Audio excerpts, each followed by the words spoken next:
bom dia a todas, todos, todes. Espero que estejam bem. Estou muito feliz de estar aqui com esses panelistas incríveis.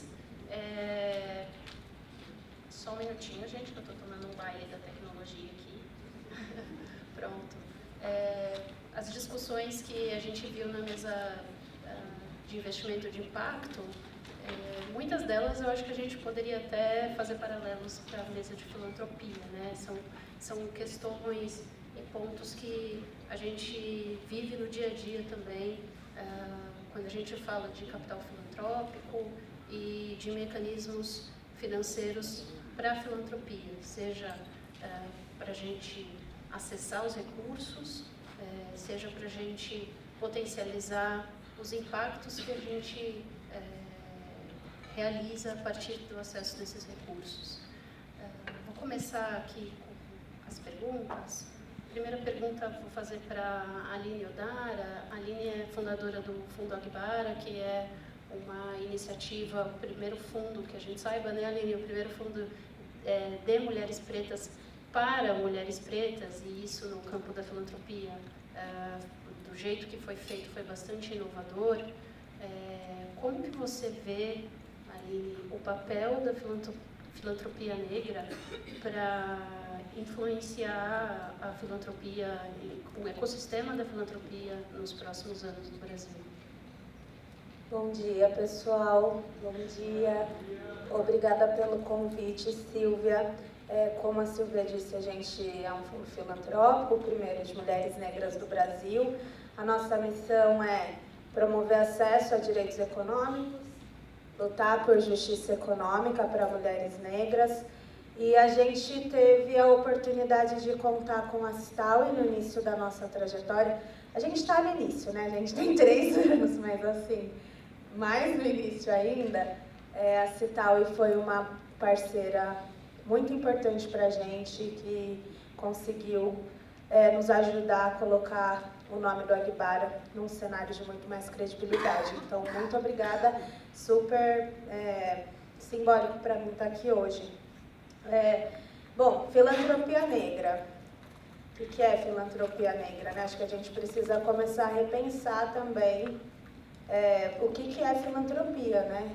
E entender que filantropia negra está dentro de filantropia, né? Que o trabalho que a gente vem conduzindo há muitos anos, né? Há séculos, nas periferias, nos morros, nos guetos, nos quilombos, nas revoltas, dentro das comunidades ao redor do Brasil, é um trabalho de filantropia, né? A gente tem aqui a presença incrível da iniciativa Pipa, na figura do Gelson, que provou para a gente essa hipótese, né, de quem está conduzindo transformação social nos cantos do Brasil é a população negra, né? Quando eles trazem o dado de que 75% das lideranças de organizações, 75% das organizações são lideradas por pessoas negras. E apesar desse apagamento intencional da participação das comunidades negras na construção da filantropia, a gente vem sistematizando o conhecimento, né, tecnologia social, experiências empíricas e coletivas no avanço social da nossa sociedade. Mulheres negras, especialmente, são as principais condutoras desse processo, né? A gente está na periferia, mas a gente não está lá à toa, né, esperando o próximo baculejo da polícia ou a próxima bala perdida. A gente está lá pensando em soluções para os territórios que a gente vive. Né? Eu me lembro de muito pequena, eu mobilizava as crianças ali da minha vizinhança para a gente ter uma escolinha no fundo do quintal para a gente ficar no período da tarde. Era muito pequena, eu tinha 10 anos. A gente faz isso o tempo todo, pensando em soluções para contornar a falta de asfalto no bairro que eu morava. Sabe, mobilizar a comunidade para que a gente conseguisse juntos pensar em soluções para a falta de pavimentação. A gente fica pensando E se tivesse um teatro aqui, né? Vamos montar um grupo de teatro? E se tivesse um comércio, se eu conseguisse criar um negócio onde eu pudesse empregar 2 vizinhas minhas que são minhas amigas? A gente está o tempo todo pensando em soluções dentro das periferias, imaginando e inventando essas soluções, né? Para combater a escassez. E principalmente mulheres negras. E mulheres negras também são as que menos, né, têm acesso a recursos. Tem uma outra pesquisa incrível que foi lançada esse ano do Black Feminist Fund, que é um fundo de mulheres negras feministas dos Estados Unidos, e que diz que de todo o recurso mobilizado para a filantropia mundial, 0,1 a 0,35% vai para organizações de mulheres negras. Então é um contrassenso imenso, né? Se a gente é a maioria nas periferias conduzindo e a gente é a que menos recebe financiamento para isso, a gente é mágica? Como que a gente faz isso, né? É isso, a gente é mestre em gerir escassez, mas não queremos mais gerir escassez, né? Enfim, eu acho que é isso. Práticas negras, né? Filantropia negra. Faz parte do nosso passado. É o que nos move atualmente e é o nosso futuro. Por quê? Né? Aí respondendo um pouco a sua pergunta, Silvia. Porque a gente vai continuar nas periferias, conduzindo essas transformações, mobilizando, né, as nossas comunidades, e porque... E aí, pensando dentro da filantropia tradicional, nosso papel vai ser incomodar. Não consigo ver outro papel que não esse, né? Porque a gente está pouco a pouco entendendo, tendo uma noção, né, proporção da nossa importância para o campo.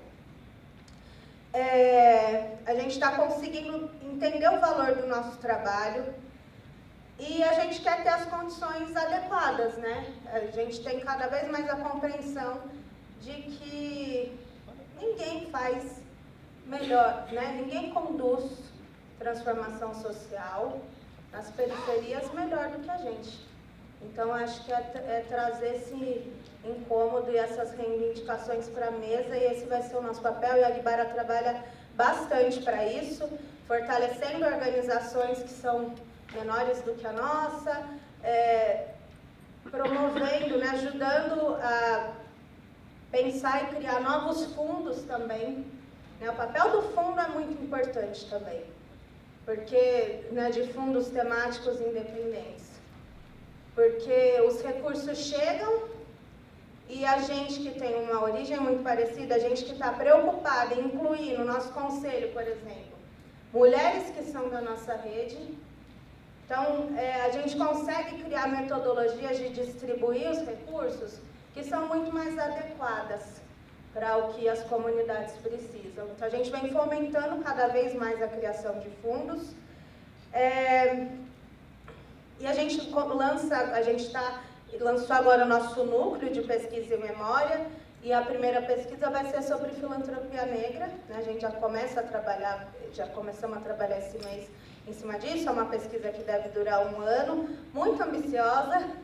A gente quer fazer um mapeamento das organizações negras no Brasil, mas a gente também quer pensar quais as condições de trabalho de pessoas negras dentro do campo da filantropia, e pensando em organizações mantenedoras, quantas investem efetivamente em equidade racial, né? Qual que é a qualidade desse investimento? São investimentos pensados para equidade racial, ou são ações que acabam atendendo a população negra, porque afinal de contas a população negra é a população periférica, né? Então é isso. Uma coisa importante, não, depois eu trago isso na próxima. Acho que você tangenciou aí um pouco a questão da população negra como beneficiária ou como agente, né? Então, sair um pouco desse papel que está dado historicamente, porque historicamente também a população negra é agente, né? Então, eu ouvi recentemente uma entrevista do Giovanni Harvey, do Fundo Baobá, e que ele falava que muito se fala da falta de acesso à educação da população negra, e que isso vem até sendo mais endereçado ultimamente com as cotas e tudo mais, mas pouco se fala do problema de falta de educação dos brancos, né, sobre a questão racial. Existe um problema educacional dos brancos sobre a questão racial, e isso não é falado, né? Então, eu acho que esse incômodo que você disse que causa e provoca, e é um pouco também o que a Adriana puxou no painel anterior, é necessário, é muito necessário, porque ninguém vai sair da zona de conforto sozinho, ou poucos farão isso, né? Obrigada. A Adriana é necessária. E pensando um pouquinho aqui na filantropia empresarial, né, a gente tem aqui o Instituto Coca-Cola, que é um agente do ecossistema de filantropia, também é do ecossistema de impacto, né, dali, mas tem uma função importante também no campo da filantropia. Como que você vê que a filantropia empresarial pode destravar recursos para a ponta em projetos que não sejam projetos próprios das empresas e dos institutos empresariais? Obrigada, Silvia. Prazer, pessoal. Prazer enorme estar aqui. Essa é uma pergunta que dá um dia inteiro de conversa, né? Eu vou tentar sintetizar aqui, porque eu acho que é um debate importante no momento que a gente vive. E não dá para tirar de contexto os institutos e fundações empresariais e a filantropia empresarial dentro do contexto do ecossistema de impacto, né? Então, há de se reconhecer que temos institutos e fundações autônomas, independentes, conectadas com uma causa que nasce por uma necessidade de uma causa super legítima. Institutos familiares que normalmente vêm de uma conexão da causa dos seus fundadores e doadores, né? Então, tem essa relação, às vezes, de conexão e paixão pela causa. E os institutos empresariais, alguns nascem por uma questão até mais antiga de conceito de responsabilidade social corporativa, né? E outros nascem justamente porque tem alguma conexão e alguma entrega com a agenda de ESG e tudo mais, né? Então, pegando isso em contexto, né, eu acho que os institutos empresariais, a gente vai ter diversos níveis de maturidade, não só dos próprios institutos e fundações, como também das empresas. Mas a gente não pode perder de vista que esses institutos e fundações, eles têm um sobrenome.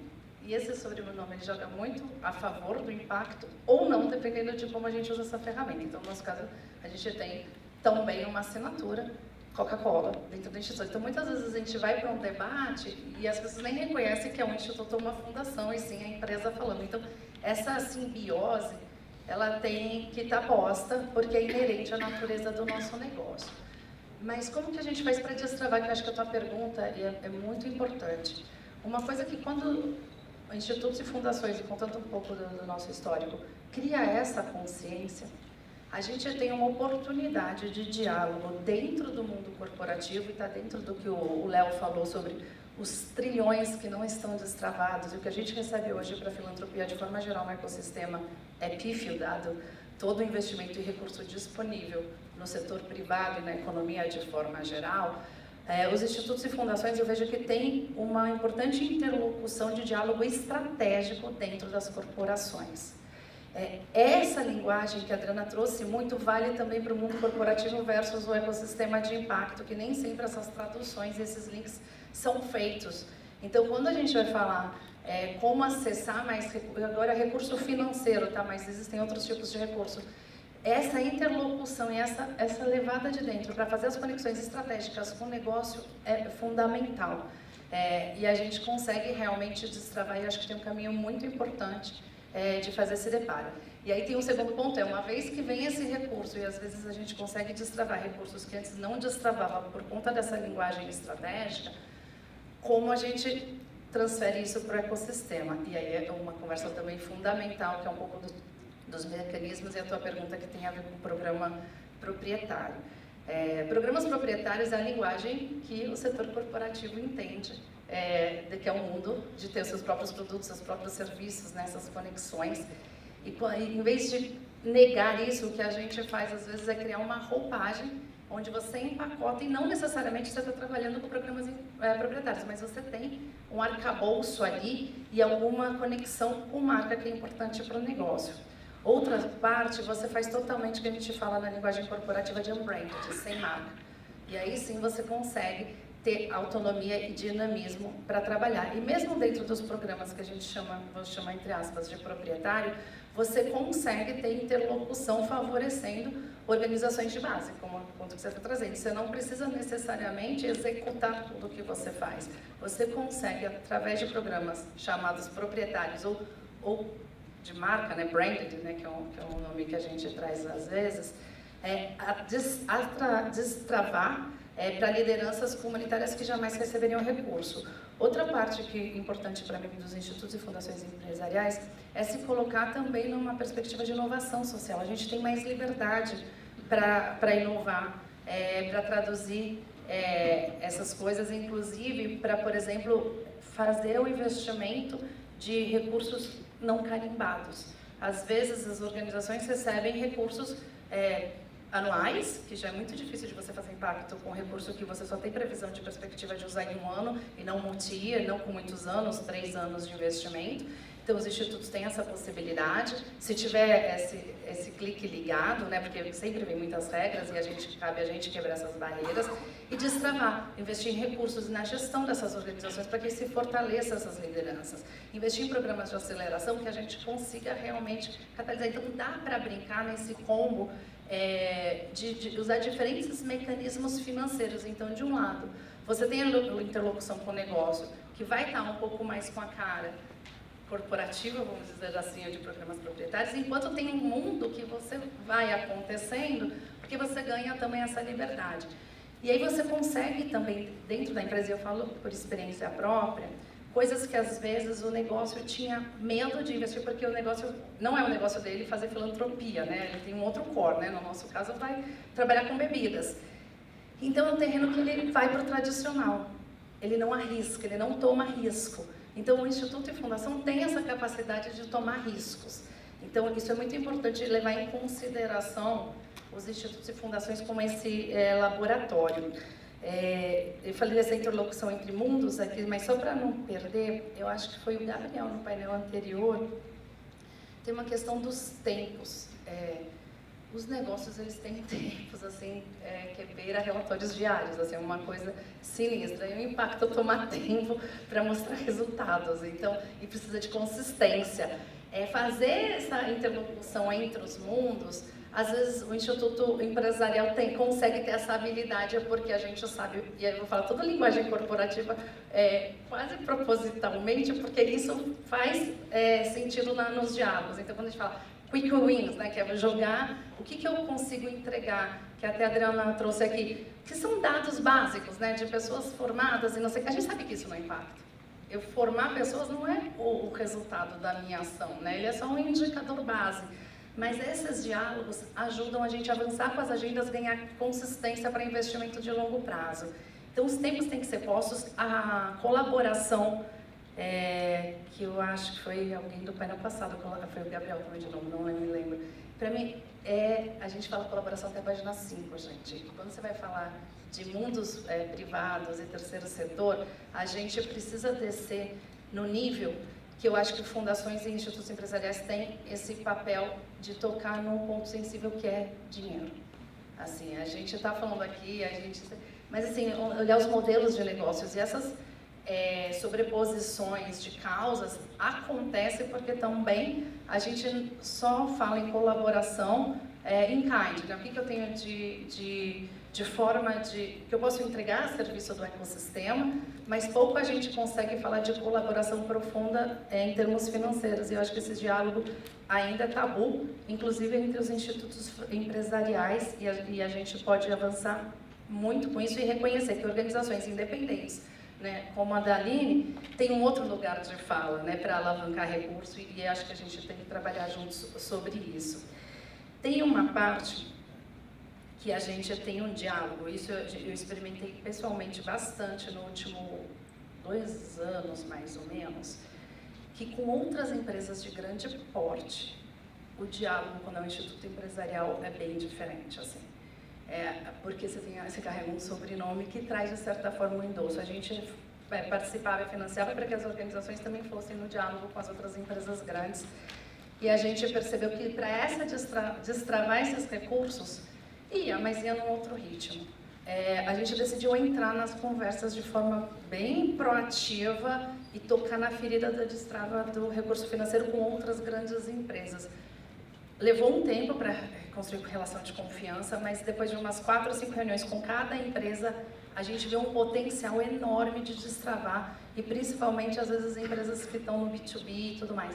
Então, tem um potencial ali de a gente unir esforços e reconhecer o papel de cada um desses institutos e fundações, cada uma dessas organizações, a partir da sua natureza, aonde ela joga melhor. A gente usa esse termo assim, cara, onde é o melhor papel para a gente jogar e para destravar. Então, e por fim, né, para passar a palavra para vocês, e a Liz também trouxe isso aqui que eu achei importante, é diversificar as estratégias de investimento. Então, assim, não é falta de foco. Também estou em defesa da causa, porque tem tudo, é foco, mas essa diversificação, se uma hora você é um doador, né, a fundo perdido, hora você faz match fund, hora você está investindo mais numa cooperação proprietária, por fim, se lá intencionalmente, na tua estratégia, isso se conecta para que realmente você acelere, entregue impacto numa escala que possa mudar o jogo e a realidade do Brasil, é importante. E só para fechar,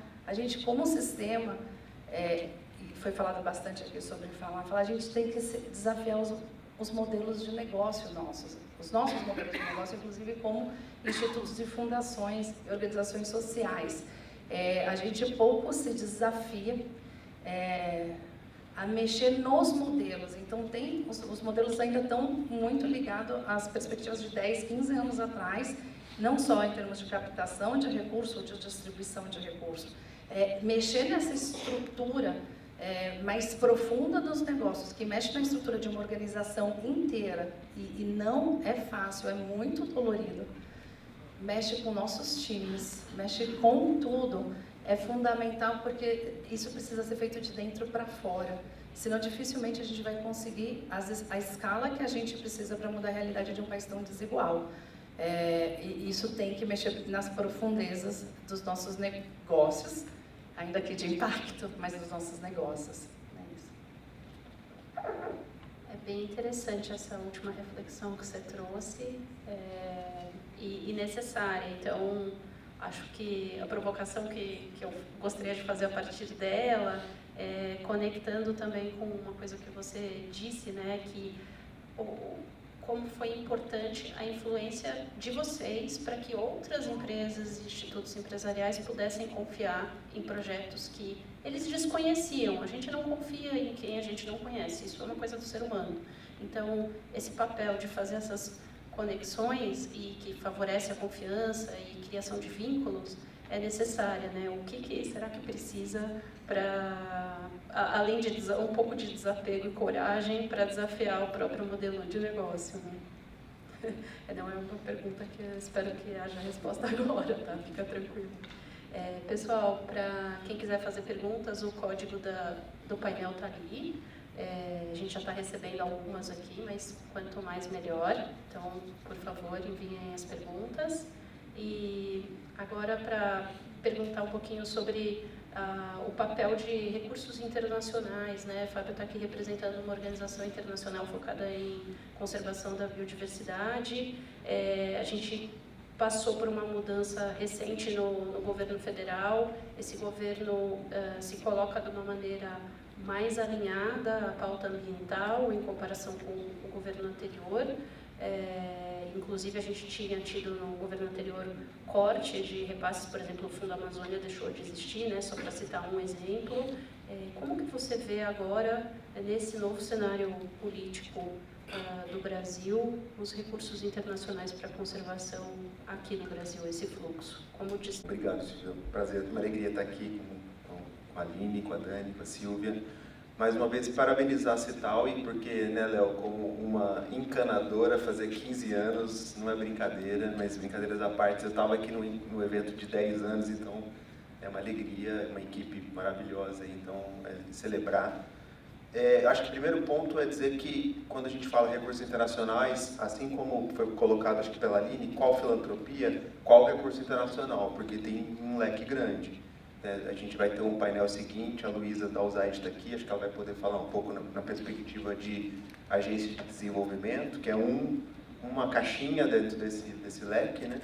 USAID, GIZ, enfim, e várias outras. Mas tem outros seres dentro desse leque de recursos internacionais. Por exemplo, tem a filantropia internacional, que no Brasil ela poderia estar mais presente, mas ela financia um monte de gente, um monte de organizações, e muitas vezes ela toma mais risco do que a nossa filantropia brasileira. Quer ver um exemplo? O Bezos tem um fundo e ele financiou mais de 40 organizações indígenas para fazer incidência em demarcação de terra indígena, e a gente nem ficou sabendo. Assim, não foi uma coisa que fez um alarde danado.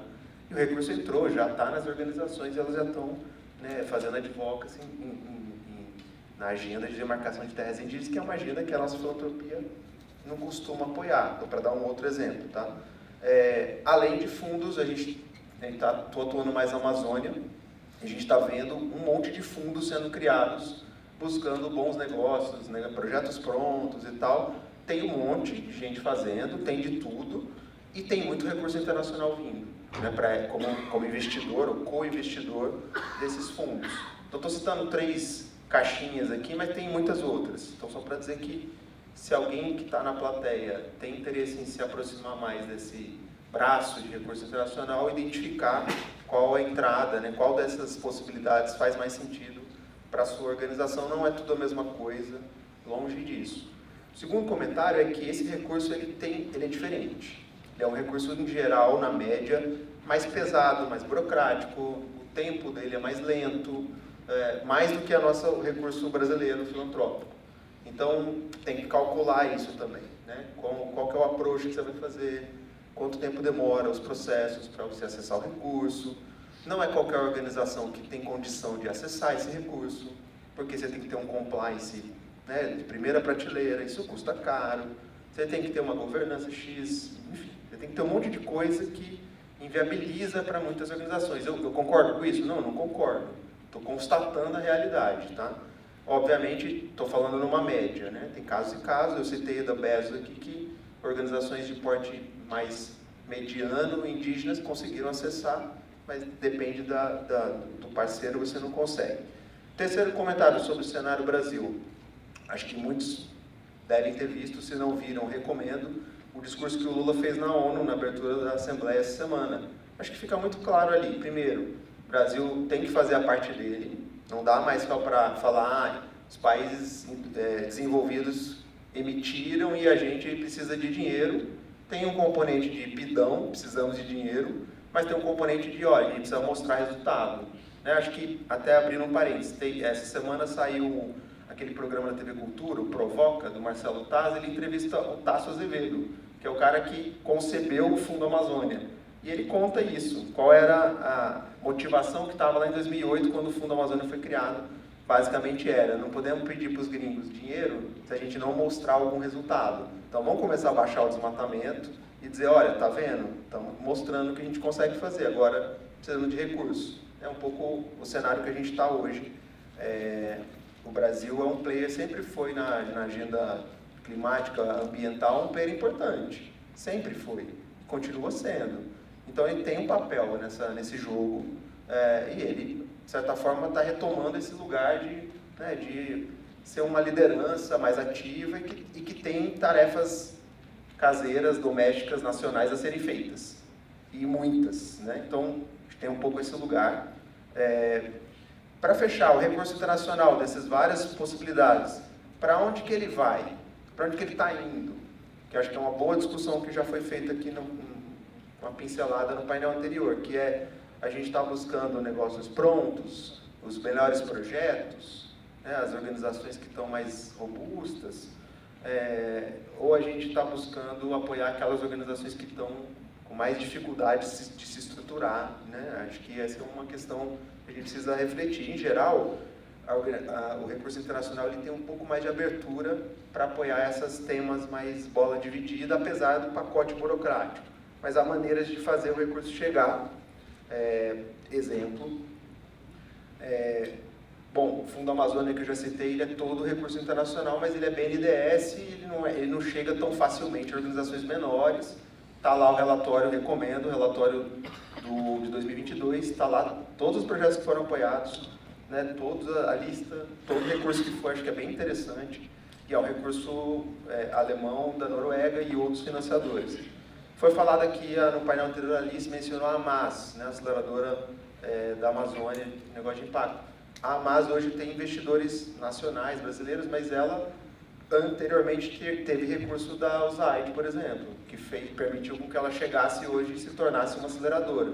Então houve um capital filantrópico, fundo perdido, que fez com que o projeto chegasse nesse ponto. Acho que isso é legal de destacar também. Então, paro por aqui para depois a gente seguir na rodada.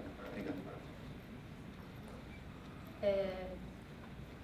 Essa questão do acesso burocrático, né? Quando a gente estava no auge da pandemia, a gente viu várias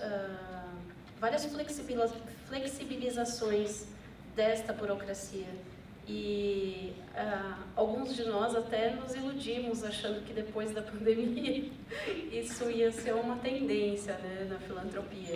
A gente vê que muita coisa voltou ao que era antes, inclusive os processos burocráticos. É claro que você precisa ter controle, saber onde que o dinheiro está indo.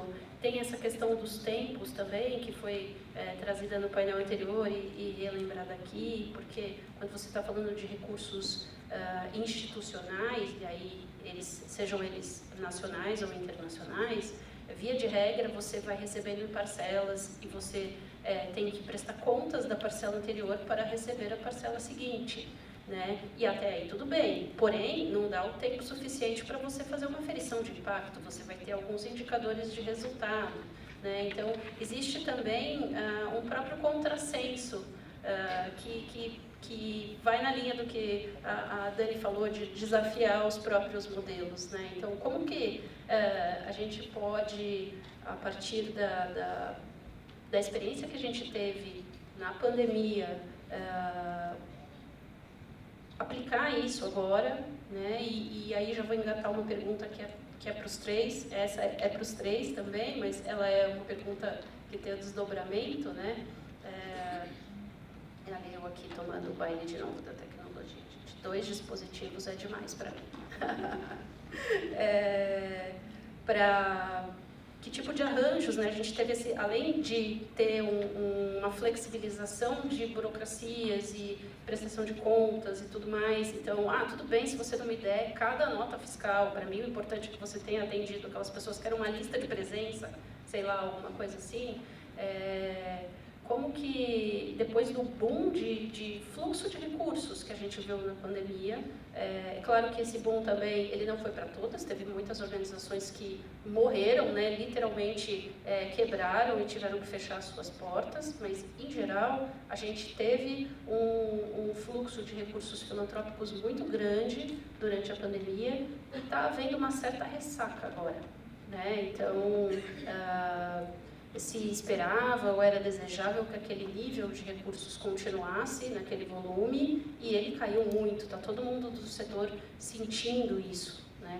No entanto, a gente sabe que não tem, a própria pandemia ela é decorrente de uma questão climática e a gente vê que a filantropia vai ser muito importante para apoiar a solução, porque não está só no colo da filantropia vir com a solução, é uma coisa que vai envolver todos os setores mesmo, para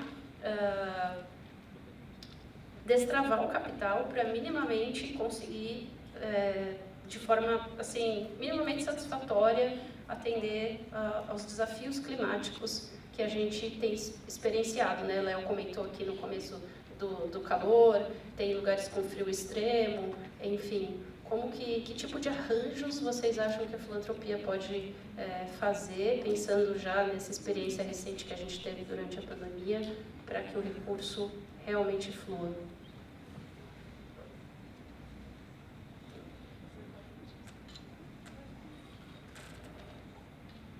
Começar falando, mas eu justo não sou especialista da parte climática, mas posso ser... a gente vai ter um destravar painel só sobre recursos. isso. Com o tema de destravar recursos, acho que eu posso contribuir, então não vou ser específica em clima, tá?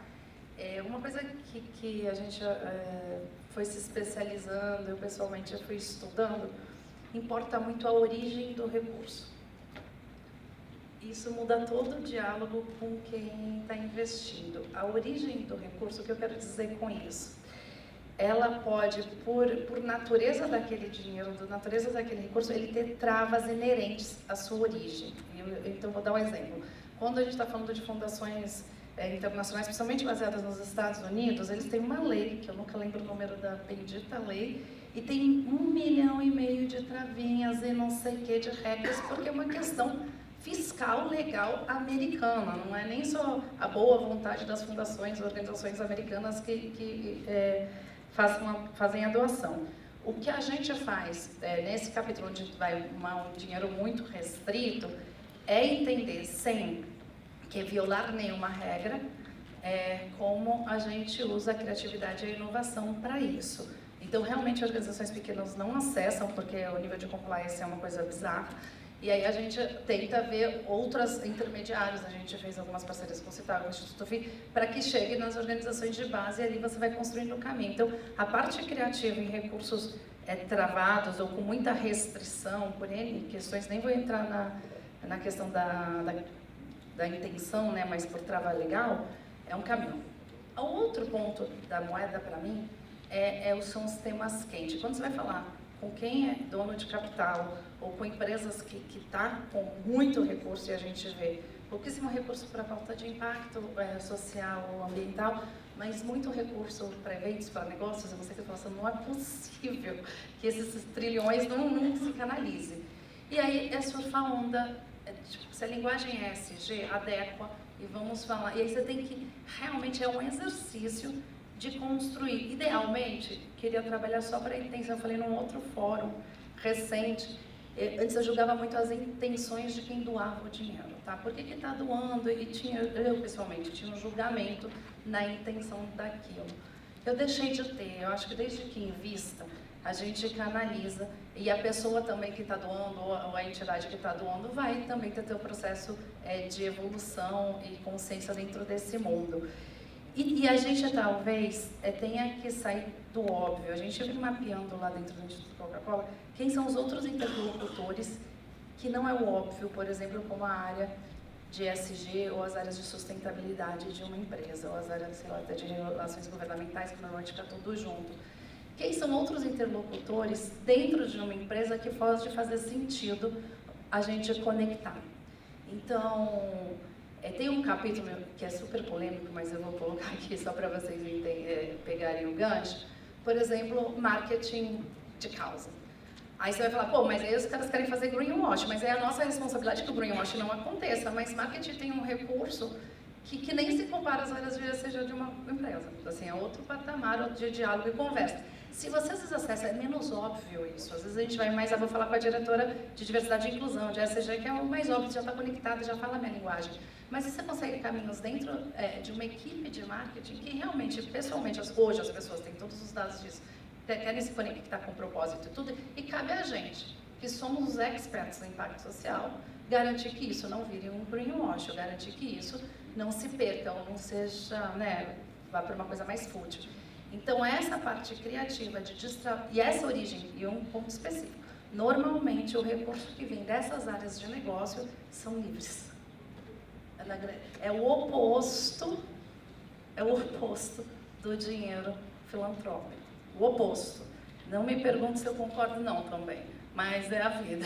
É bem difícil de mudar, mas assim, eles têm uma liberdade, mas 500 vezes mais, não compara, assim. Então, e com muita liberdade, porque eles podem fazer tudo, eles criam campanhas, eles fazem show, vai para não sei o que, então tem muito mais liberdade de aplicação de recurso.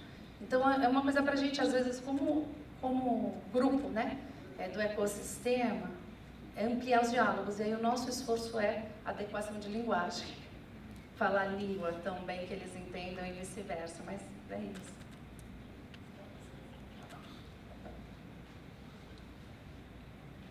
Bom, vou falar aqui também pensando em destravar recursos para a equidade racial, né? Entendendo que as bases econômicas do nosso país foram construídas em cima de um sistema escravagista, né? Isso se perpetua e é refletido dentro do campo de investimento social privado e da filantropia até hoje.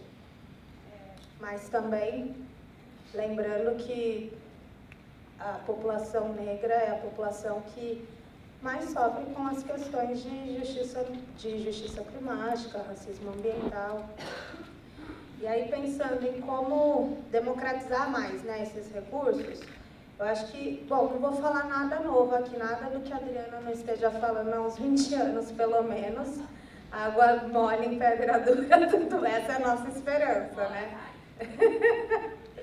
É isso, a gente precisa de mais compromisso mesmo, né? Eu acho que nada novo, todo mundo sabe de cor, mas poucas pessoas... É o medo, né, que a Adriana trouxe, tem que ter coragem. E coragem principalmente de abrir mão dos próprios privilégios, né? Abrir mão do pacto da branquitude, por exemplo. Bom, primeiro é garantir que pessoas negras estejam dentro das instituições e ocupando cargo de poder, né? E muitos conflitos vão surgir daí. Eu acho que esse é um dos grandes medos, inclusive, das instituições, né? Ok, a gente traz uma pessoa negra, periférica, e como que vai ser a relação?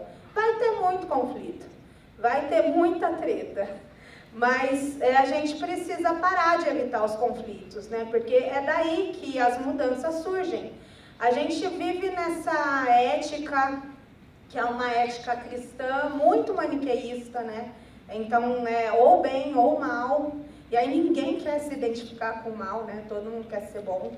E a filantropia tem a sua origem aí também, né? A filantropia tradicional, né? A literatura da filantropia tradicional traz isso, né? Desse vínculo com a igreja, com a caridade. Então, todo mundo foge, né? De olhar para as próprias sombras, né? E por isso que eu gosto tanto, né? Eu sou candomblessista, eu gosto tanto da mitologia iorubá, né? Que é da minha nação, Queto, que traz que os orixás são muito complexos, né? O meu orixá, o orixá que rege a minha cabeça, por exemplo, que é o Ogum, ele é o chefe da cavalaria.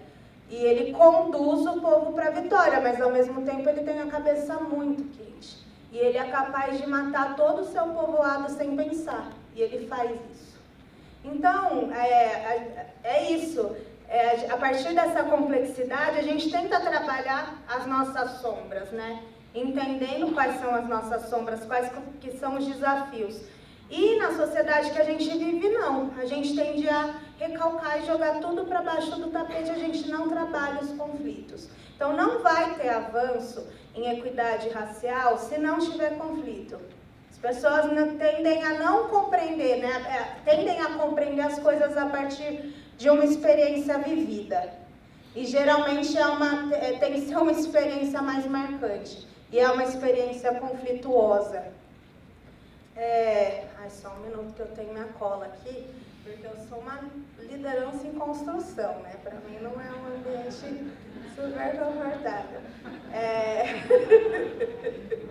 Bom, aí a segunda coisa é investimento livre a longo prazo, né? É o que eu tenho batido muito, né? Fui no podcast do Fábio esses dias e eu tenho insistido bastante que tem uma contradição no campo, né, que as organizações que fazem investimento, né, as grandes organizações, instituições mantenedoras, querem investir em organizações que garantam, né, organizações da ponta, que garantam que vão existir a longo prazo. Ninguém quer investir em nada que vai acabar amanhã, mas ninguém quer fazer investimento a longo prazo. E aí como que a gente resolve isso, né? E também o investimento a longo prazo, ele permite que as relações, né, se fala tanto de relação de confiança e tal, e aí só um parênteses dentro disso, né, as pessoas confiam geralmente em quem é parecido com elas, né, e geralmente organizações negras e periféricas, as pessoas que estão ali não se parecem com as pessoas que estão decidindo para onde o dinheiro vai. Então é isso, né? Como que a gente se autoavalia, né?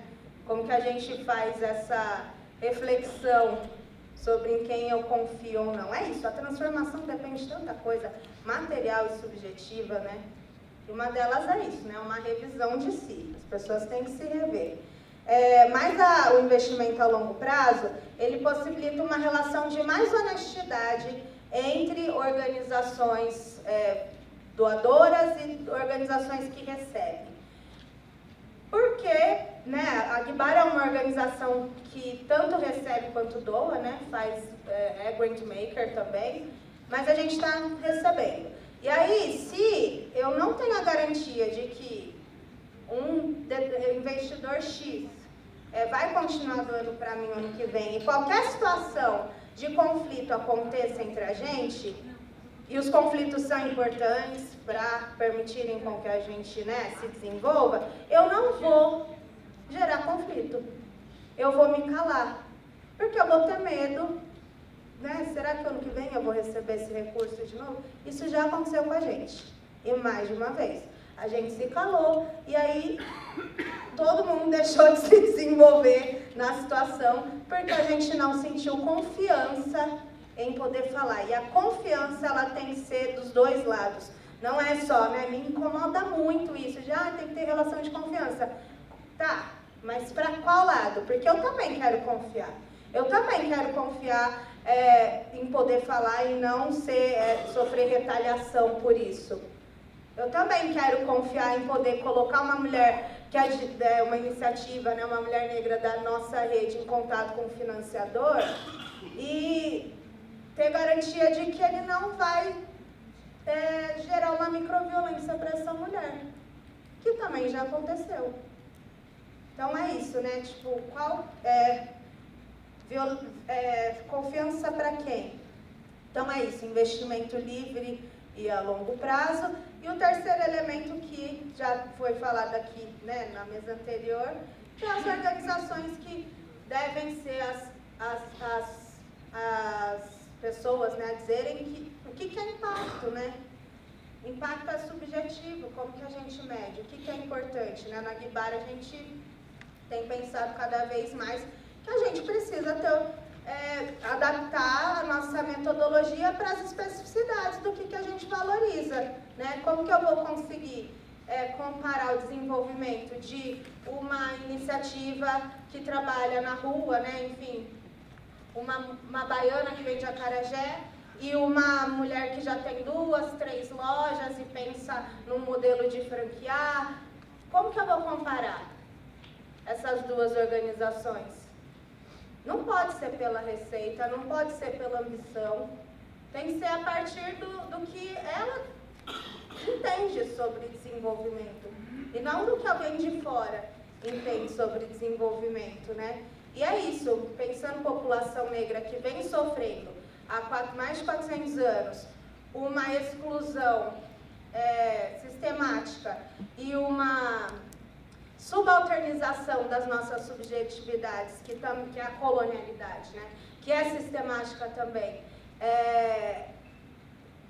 Para nós, né, que está passando por tudo isso, é importante que a gente tenha autoestima, que a gente reconstrua a autoestima, que a gente se entenda capaz de gerir, né?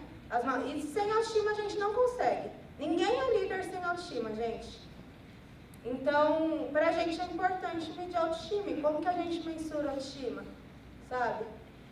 E o Guibara vem pensando também, né, ainda é muito cedo para falar, para detalhar, mas a gente vem pensando em formas de criar uma mensuração sobre reparação da população negra, né?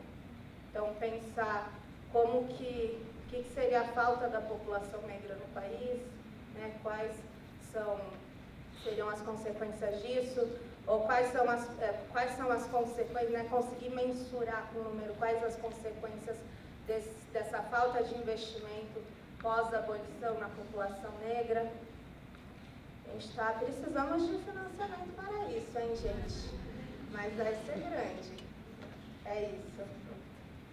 Bom, antes do alçapão abrir aqui, que o nosso tempo esgotou, 5 comentários rápidos. Primeiro, o nosso setor da filantropia brasileira, assim, na média, eu acho que um pouco corroborando um pouco do que a provocação que a Adriana fez anteriormente, eu acho que mudou pouco. Eu acho que ele incorporou o discurso. A gente vê o discurso de ousadia, de coragem, tá lindo.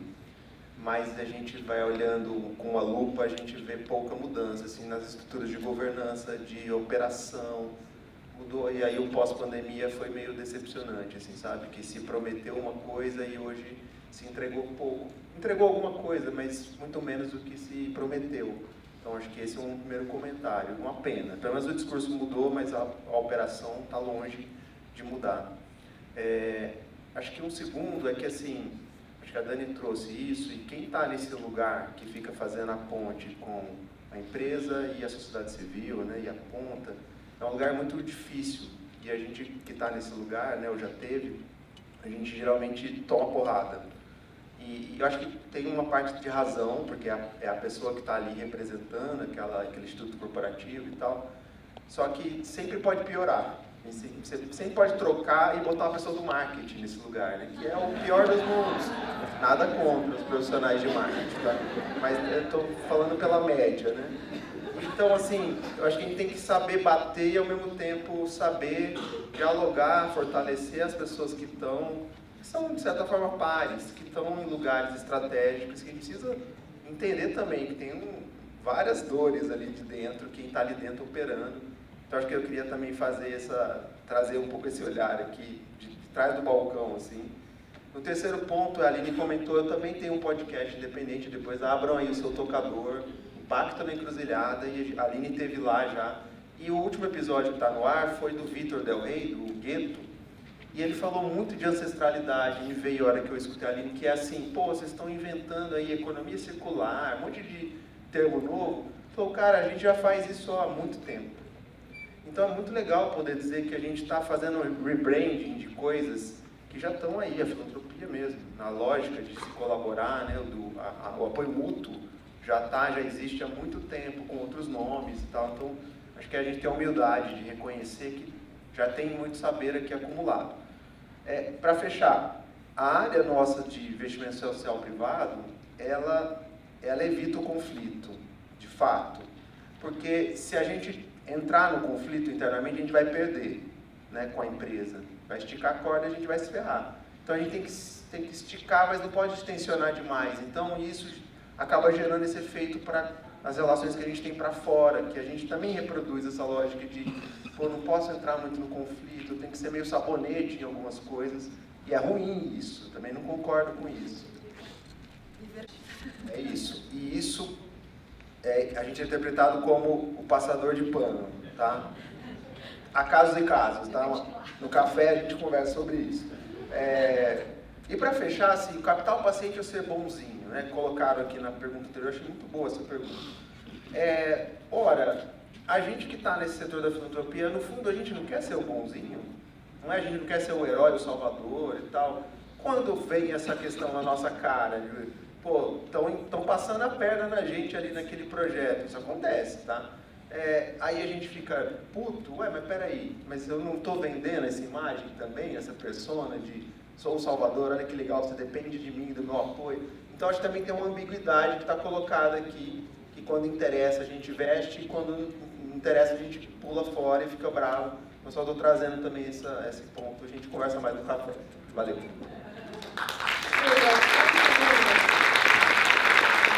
Faltou uma coisa importante que, para aplacar um pouco essa angústia de que a gente fica aqui, né, anos e anos falando sobre as mesmas coisas e as mudanças são poucas, colegas brancos, vocês precisam estudar. E assim, antirracismo é ação, então não basta só estudar, tem que fazer estágio também. Então é ler. Ah, mas eu não tenho tempo, a vida é muito difícil. Imagine a nossa, que a gente está vivendo essa intensidade, né, do modo de produção que a gente vive, que é a mesma que vocês vivem, e a gente ainda está aqui sofrendo as micro e macro violências oriundas do racismo.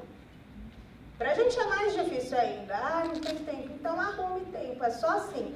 E faça estágio, que é o quê? Como vocês estão privilegiando organizações e pessoas negras na vida de vocês.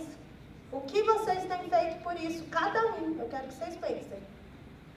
Porque é isso, né? Tipo, não adianta não ser racista, né? A clássica frase, que é o quê? Não adianta eu não cometer atos de injúria racial e ser uma pessoa consciente de que, olha, o racismo estrutural existe. Se você não está fazendo nada para transformar esse cenário, você também é racista, porque pessoas brancas, por mais que não tenham criado, né, assinado o pacto do racismo, se beneficiam dele. Então é racista também quem se beneficia e não faz nada. Então é esse chamado que eu deixo aqui para vocês.